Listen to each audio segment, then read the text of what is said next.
the United States. Part of the Trump era has been marked by the president's relationship with right-wing MAGA media, especially his favorite cable channel, Fox. And we bring in our media reporter, Brian Stelter, right now with some breaking news about the decisions being made at Fox about the fact that there is no credible evidence of widespread fraud and that it looks as though Joe Biden is about to become the president-elect.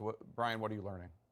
That's right. 2 memos obtained by CNN from 3 different sources all around Fox News say that when Joe Biden reaches that point where he crosses the threshold of 270, Fox will not identify him as the president-elect. Now, Jake, other newsrooms are working through this right now, all preparing for this possibility, and president-elect is the common language that would be used in any situation like this. However, these memos at Fox News say they will stay away from that description. These memos direct Fox stars, anchors, pundits, talk show hosts to avoid language like president-elect because of the president's legal challenges. Of course, these are long-shot legal challenges. You've been talking about this on the air. But Fox is taking these challenges very seriously, showing shocking deference to the president.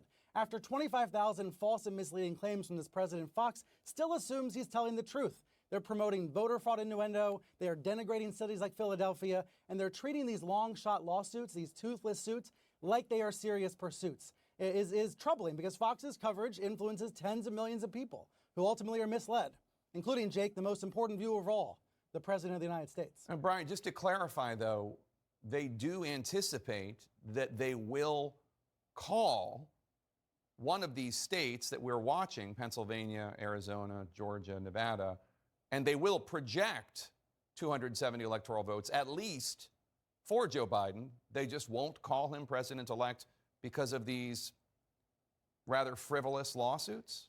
Because of these frivolous lawsuits, that's right. This is the guidance that's been given out to the leaders of the channel, the top anchors, the top people at the channel. It is striking guidance, and it gets to this broader issue about how Fox is informing or misinforming the public. The Fox Decision Desk is widely well regarded in this industry, having the same standards that CNN and all the broadcast networks have. But these opinion hosts and these news anchors at Fox are showing shocking deference to these toothless lawsuit threats. And by the way, Jake, you mentioned earlier, the Murdochs are ultimately responsible. Rupert and Lachlan Murdoch are responsible for what's on this network in the coming hours. And one member of the Murdoch family weighed in a few minutes ago, agreeing with what you said here on CNN. Catherine Murdoch, a wife of James, one of Rupert's sons, said she agrees with you that the Murdochs have to show responsibility in this key moment. All right, Brian Stelter with that breaking news. It's so odd because there is no credible evidence of widespread fraud. Yeah. None. So if you are a Fox reporter or anchor, somebody not on the opinion side, and you're going to abide by this crazy instruction, you might as well hand in your press credential at the same time because you can't be taken seriously as a journalist. Yeah, I mean, look, Fox is acting as an arm of the Trump campaign, and the Trump campaign is treating Fox like an arm of their own campaign. They've been on the phone all week haranguing senior people over at Fox about that Arizona call that, as Jim Acosta has said, they are furious about.